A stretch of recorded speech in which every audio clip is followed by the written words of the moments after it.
Professor Bimlendra Kumanji is a dear friend of ours, a professor here in the Department of Pali and Buddhist Studies. Presently, he is occupying the ICCR chair in the Buddhist Lumini University in Nepal for a year, and is doing great work over there. So may I invite Professor Bimlendra Kumanji to kindly present his paper, and if possible with approximately 20 minutes. Thank you, sir.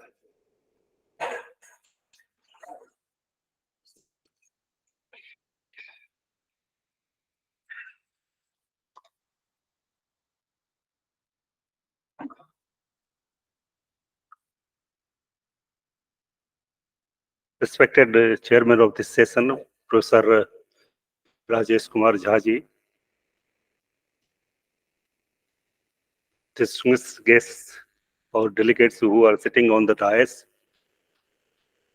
and distinguished participants who are coming from outside, and research scholars and my dear friends of this Banaras University. It gives me proud and privilege to present my paper. I'm going to present my paper on the non-violence and how conflict resolutions can be resolved through the principles of non-violence. Although this paper is prepared with a view of a comparative view with the Blessed One Buddha as well as Lord Mahavir.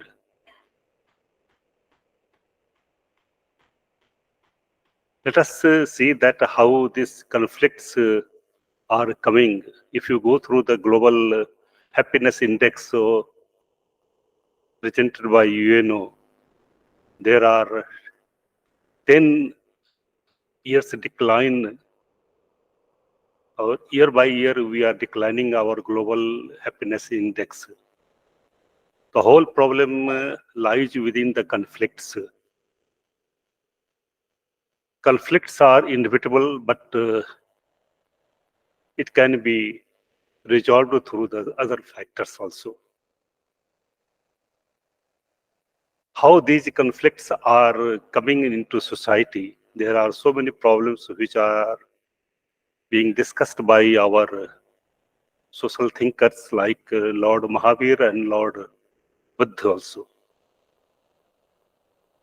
Buddha says that there are some of the psychological states which are appearing in our mind, and these psychological states are latent factors which are appearing in the form of violence.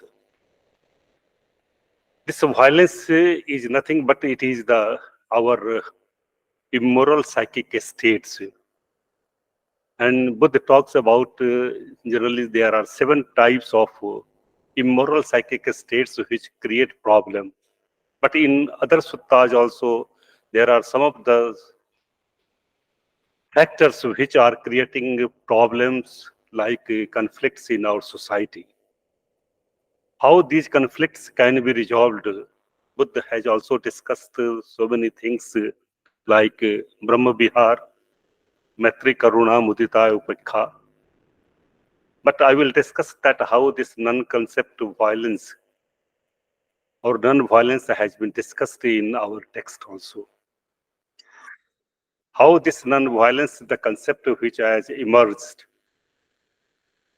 and it has become one of the foremost of Anuvatas and Mahavratas in Jainism also, and why it has got much importance in our Jainism.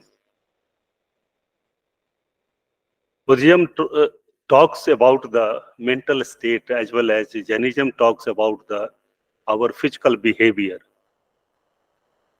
And all the psychological problems which are related, Buddha talks about that these are creating from our mind also. But in Jainism, we are seeing that all things are related with the intention and behavior. And there are 3 things, physical, vocal, and mental actions, which are creating our problems through the behaviors. So this is a the concept of our violence, why this violence is coming into our day-to-day life. The main problem which has been discussed by the Buddha, that is due to Pramāda, that non-vigilance. Buddha says that this Pramāda is the main cause of the death. And apramāda, that is the diligence, is the path of getting a state of eternal bliss. In Dhampat also it has been said that apamado, amatam padam, pamado, machano padam. That this pramad is nothing but it is a path which leads towards the death also. So this pramad, due to absence of this pramad, there are some of the problems which are created problems. And due to pramad, this violence comes into existence. This pramad is nothing but it gives the slothness and the torpor also. And why these conflicts are coming due to the pramad also? Because it is the main cause of our violence. And that is why in the Eightfold Path, the second noble path is called as Samma Sankappo, that is Samyak Sankalpa. And there are three determinative thoughts which have been discussed there. That is the right determinations related with the renunciation, Nekham Sankappo, Abhyapad Sankappo, that is the right thought or determinations related with our friendliness. And lastly, there is the Ahiṃsā Sankappo, that is the right determinations related with the Ahiṃsā. Here, Ahiṃsā is nothing but it is a concept which is called as Ahiṃsā in Jainism also. And Ahiṃsā has been discussed by the commentators that it is where there is a total destruction of the violence. This is called as Ahiṃsā. There is another term which comes in Buddhist text that is called as Hiṃsā. So Hiṃsā nisattoti Ahiṃsā. And secondly, this Ahiṃsā has been interpreted by the commentator as that it is another name of the compassion, that is the karuna. That how this karuna is the right thought related with the non-violence. So here it is called that karuna or compassion is not only a verbal sympathy, but how a person makes an effort to eradicate the suffering of the others. Par dukkham haday kampanamati. After seeing the suffering of others, how a person make an effort of eradicating the suffering of others, this is called as karuna. Kamiti dukkham runati ti tam pavisati binasaya bhaya. That how he is making an effort of this. So same concept here in the non-violence in Jainism we are also having. So I am going to read out that how this Ahiṃsā, the concept which has been discussed in Jainism, and how it has been compared with our Buddhist text also. I will discuss some of the points and how the concept of the traditional view of non-violence coming into the traditional text like Acharang Sutra, how the concept in the modern time, it changing, how the traditional view of remaining idle or becoming, you can say, alone, how this concept of non-violence is changing in the present time, I will discuss in a very brief manner. So this conflict in the society persists in conjugations with certain deep-rooted latent psychological states, namely that is the Anuvatas. So some social conflicts are psychologically conditioned and they are obviously consequence of an unreflective mechanic response to the some experiences. All the behaviors are related with our five senses. and their objects also. So conflicts cannot be overcome by overcoming all social inequalities. The humanism in Jainism stands on the basis of engagement in sensuous and social life within self-imposed restrictions. The basic philosophy of Jainism is killing even the smallest insects out of non-violence, which is considered as foremost among the 5 vows of Jainism, Panchvratas. Other vows like truth, satyas are meant from safeguarding the vow of non-violence. So other factors of Anuvatas are protecting our main, that is the non-violence. In the implementation of non-violence, the requirements are less strict for the laity who has taken minor vows Anuvatas than for the monastics who are bounded by major vows Mahavratas to train themselves towards the Mahavratas in due course of time. So Ahiṃsā is considered as the first and greatest among all the Mahavratas. It has been called the ultimate essence of dharma or righteousness by the Hindus, Buddhists, and Jainas alike. In Jainism, non-violence is considered as the supreme moral virtue, Ahiṃsā paramo dharma. Jainas have laid the greatest stress on it. Vrat is defined as a deliberately adopted rule laying down what it is to be done and how it is to be done. The vratas becoming its effect as avoidance or virati. It is described as a psychic state consisting in withdrawal or nivrati prahan. It is not a negative concept, but it may be considered as a positive action. It can not be considered as a restraint sambara, but it is a withdrawal of the will from alien objects and willing the self and remaining within it. It implies compassion of beings and means the abundance of patience. So here in the context of Jainism, Ahiṃsā is also in the sense of compassion. Now it is the same as purification of conduct, charitra. In Buddhism also the term charit is the fulfillment of prescribed precepts. Idam kartavyam ti payati sikhapad puranam. There are 2 types of vratas, namely Mahavrata and Anuvatas. Therefore, Ahiṃsā as an Anuvrata implies withdrawal from the gross violence and behavior, whereas a Mahavrata, it implies at withdrawal from all evil of the nature of violence at any level, mental, vocal, and physical, whether done personally or caused to be done by another or approved.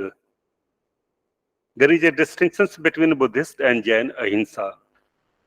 The Buddhists give more stress on the psychic activity, while Jainas concentrate more on physical behavior. The Jainas are such a Buddhist view that the test of Hiṃsā and Ahiṃsā in the direction of will. Violence leads or loss of peace and hatred here. The painful consequences of violence for others must be contemplated on the analogy of the violence to the oneself. Without such a sense of equality, it is not possible to practice virtue. Again, friendliness must be cultivated for all beings and compassion for all those who suffer.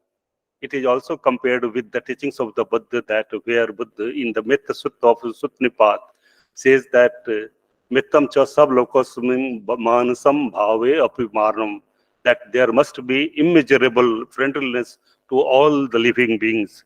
So here also in Jainism there is a talk of friendliness, that until unless we do not have friendliness, we cannot have non-violence. Externally, this pure will expresses itself in friendliness, compassion, helpfulness, etc., and leads to avoidance of all the acts of violence which are contrary to the spiritual nature of the agent. In Buddhism, friendliness must be cultivated for all the beings and compassion for all those who suffer. So compassion, we have discussed that how this compassion has been discussed in the teachings of the Buddha, that it is nothing but it is a effort to eradicate the suffering of the others. Jainism talks about the purity of the will and how this purity of the will starts. It is the recognition of one's own spiritual nature. And whenever we are having the violence, it is nothing but the forgetfulness of the our spiritual nature of the quality of a being. Again, this the excessive attention given by the Jainas to details of the bodily behavior is due to their doctrines of souls are to be encountered almost anywhere. The Jain doctrine of Ahiṃsā is distinguished by its apparent extremism, arriving from the peculiar Jainas doctrine of the soul and the karma. Here, action or kriya has its source in innate power, that is the bhaya of the soul, which provides the perceptible focus, that is the upayoga, to the mental activity, which includes diverse creative states and impulses and their resultant dispositions and effects. There are two types of kriya, that is the prasthanda or parinam. As a prasthanda, it gives the power to the soul to make an action, and as a parinam, it gives the resultant for the non-violence, or whether it is mental action, physical actions, and vocal actions. So mental activity in turn induces physical motion, and the result parinam is the inflow of material particles, in particular of the infinite and requisites subtle particles of karma, which contact the soul and cover up its parts in diverse way. This is the process of yoga and bandha. This cannot be summarized. That concept of Hiṃsā refers to a number of mental processes which tie into the elimination of karma, breaking out from the process of repeated existence and entering into a state of eternal bliss. It is a process of withdrawal and renunciation in which people are abstaining from the violence or the Hiṃsā. There are 5 practices for which violence can be uprooted. These are the 5 practices in Jainism. Bhagupti, that is the care in speech. Second, Manogupti, that is the care in thoughts. Iriya Samiti, care in behavior or movement of the body. Adan Nikshepan Samiti, that is the care in food. And Alokit Pan Bhojana, that is the care in drink. These are also related with our principles of Satipatthana, mindfulness, related with the Kayanupassana, Vedananupassana, Chittanupassana, and Dhammanupassana. How we can be aware related with our body, physical and vocal, mental activities. So this is there are 5 types of practices. The main practices which have been discussed, that one must reflect that what is the consequences of a violence if it comes to oneself, and in that say he can eradicate the violence. So concept of Ahiṃsā has influenced to environmental movements in today's world, and it has changed its meaning to have balance with other cultures and the values. The philosophy of loving and another, treating all beings with respect, are likely to change the violent world. The festival of Chama Parv in Jainism nowadays, Chama Parv is being celebrated by all the Jainas. And whenever this is celebration of Chama Parv, that even a elder person asks his juniors to forgive for all the actions. So this has been also given in our Buddhist text in the Metta Sutta of Sutnipat, and it is said that how Arogino Khemino Hunti Sabba Satta Bhavantu Sukhitatta, that all the living beings must be happy and healthy. Even Acharya Nagarjuna, when he was asked to summarize the teachings of the Buddha in single word, he uttered that Ahiṃsā is the essence of the teachings of the Buddha. And here, Ahiṃsā is not you can say only the action, but it is a positive action in the sense of curtailment of physical, vocal, and mental actions, how we can restrain it. So the Pali term Ahiṃsā is Avihiṃsā or Avihisa, which has been discussed in our terms also. So a strong determination related with that, let all the beings be happy. Arogino khemino hunti sabbe satta bhavanti sukh satta or bhavantu sab mangalam. These are the concept related with the Jainism of the Chama Parva or Payushan Parva, and we are having Salekhana. This is another festival which is being that how we can restrain our, and there are so many methods of Salekhana which is being done by Jainas nowadays also. So this concept, Ahiṃsā, is a truly personal way of our religious discipline. It forbids the taking of all life, however, that might be justified or excused in other religions, and warns that nothing sort of hell or animal rebirth awaits those who kill or who die while entertaining thoughts of violence.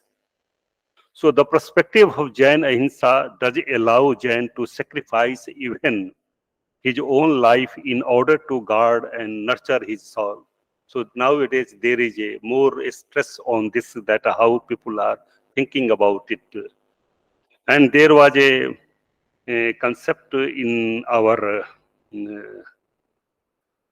Jainism that how this Acharang Sutra discusses about that withdrawing from the world and not interfering in the inevitable cycle of Hiṃsā, that is the violence.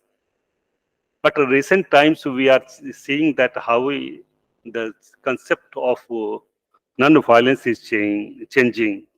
So meaning of Hiṃsā in the Jain religious has evolved a more cooperative sense of non-violence that focuses on helping others, a form of compassion. So Jainas are supporting or they are helping other movements also, or they are not making austere practices, but how the movement of vegetarianism and other sense of violence who are supporting.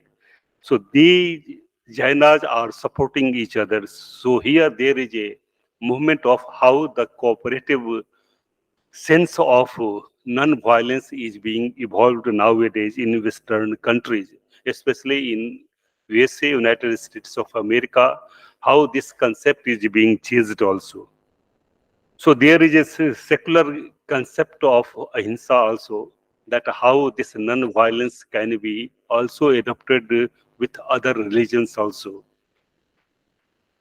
Again, this the main purpose of our non-violence in Jainism is that how the soul may remain unaffected by the injuries, that is the Hiṃsā, inflicted upon by the injuries, Hiṃsā, inflicted upon it by attachment and the aversions, Rāga and the Dveṣa, and may meet its corporal death in perfect peace with itself and the world. At last, I would like to conclude it with one of the verse of Pratikramana Sutra, that khamemi sab jive sabbe khamantu me metti me sab bhuyesu beram majna ke navi. That Ahiṃsā is treated with active Ahiṃsā also. But here it is said that how a person asks that I am forgiving to all also must forgive me also, and I must have friendliness to others, and all must have friendliness to me also. There must be no any aversions towards me. So this type of concept which has been given in the Pratikramana Sutra. So this now Ahiṃsā, it has become active non-violence or active Ahiṃsā also. That how the concept of Ahiṃsā can be applied in our day-to-day life, how this concept can be evolved by all the persons, and how this is sustained. The teachings of the non-violence in Jainism and Buddhism can be applied in our day-to-day life. So there are socially engaged Buddhism also, and there are active Buddhism also. But here also in Jainism, we are having the concept of active Ahiṃsā, that how this Ahiṃsā concept can be applied in our day-to-day life. So thank you very much. There are some of the things, but due to time, I am concluding here. Thank you very much.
Purification stage also.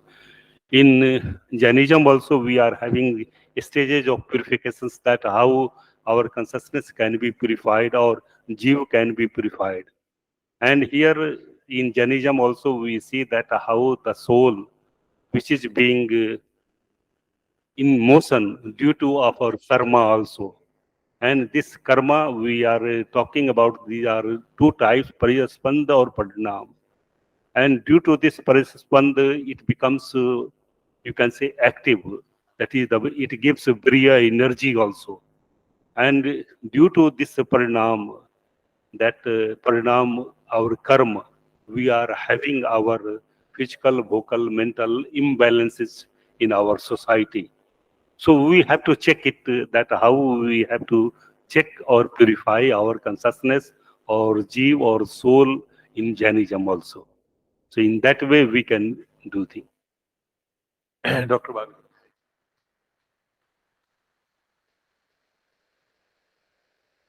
First of all, thank you for your brilliant lecture. But I have some problems with this valorization of non-violence, because the most philosophies and religion presuppose methodological individualism, as if the problem of violence and non-violence were merely individual problem. It is merely a psychological phenomenon. But there is also the structural violence or non-violence, the violence of the state, or patriarchy, or caste. Okay. So how do you perceive the violence or non-violence of these structures? Because the influence of the consequence of the violence of these institutions are far more destructive.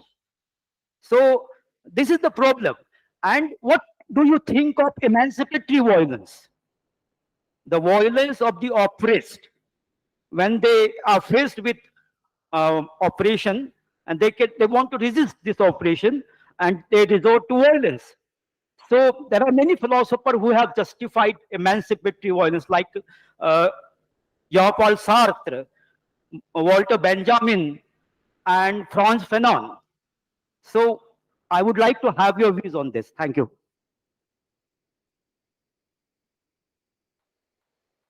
Thank you, Bhagaji. So this structural violence is not a new one. It is coming from the hoary past also.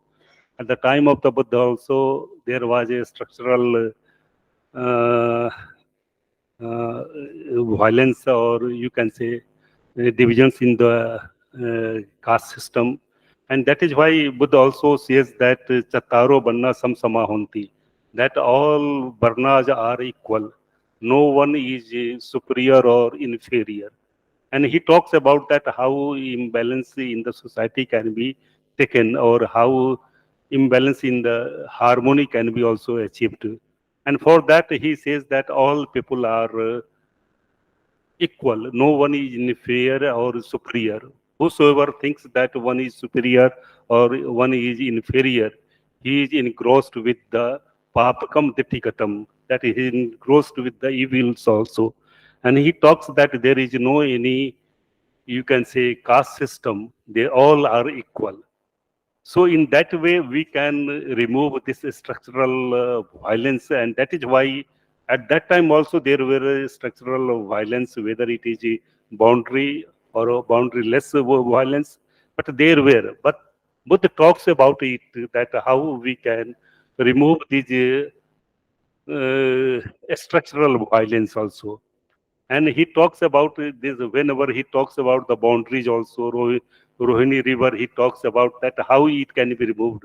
And he talks about the Das Raj Dharma, or the duty of a king, that how the king can follow all these things. So we can follow these things, and then we can remove our structural oppression or the violence also. In that way, it can be done. Regarding this oppressed, you are talking at that time also, Buddha, there were, Buddha talks about the oppressed class, but he gives the higher stages to a barber also. And he was given to compile all the teachings of the Buddha, Upali. So he was very much conscious about the persons who were outcast. They were Chandalas and others. And he says that these are equal, not to, and he gave equal status to them also. So it is depends upon the how our social thinkers talk about it, and how we are applying these things in our day-to-day life. So thank you. Anyone